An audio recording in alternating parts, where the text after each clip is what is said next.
Hi, this is Edie Beans with the Little House of Beans. Today on Cooking with Edie, we are making key lime cake. Now this recipe is from our friend down the block, Brenda, who actually got the recipe from her grandmother. And it is really scrumptious, minimal ingredients, super easy to make in our Omnia oven, and the recipe will be in the description below. So if you're looking to purchase the Omnia oven, we will provide links in the description below as well for the Omnia oven and for their accessories. Do the Little House of Beans a huge favor. Please click that thumbs up button, click the notification bell, and please subscribe to the Little House of Beans. Let's cook.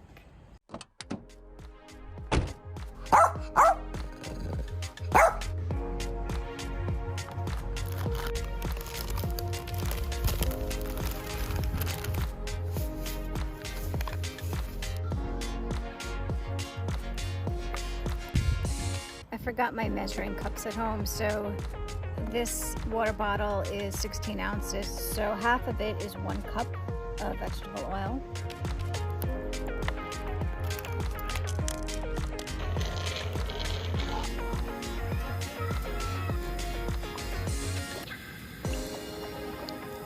So this cute little egg beater we got off Amazon, and it's lightweight, it's cute, chargeable, and I really do like it. The link will be in the description below.